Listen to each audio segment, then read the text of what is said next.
నేను ఇవాళ సూటిగా ప్రశ్నిస్తా ఉన్నా.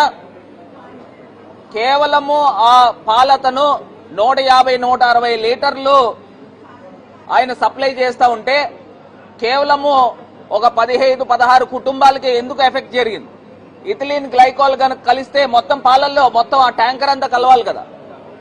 కేవలము ఒక 15-16 కుటుంబాలకి వేసిన పాలల్లోనే ఎందుకు తేడా వచ్చింది? ఇక్కడ పోలీస్ డిపార్ట్మెంట్ కూడా రకరకాల కోణాల్లో దీన్ని దర్యాప్తు జరపాలి.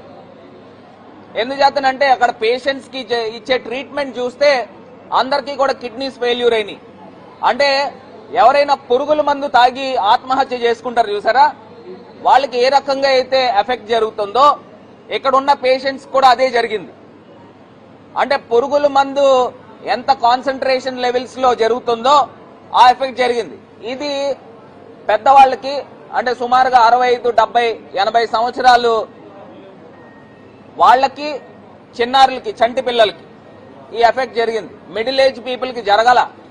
అంటే దాన్ని బట్టి ఇక్కడ ఏమర్థం అవుతా ఉంది?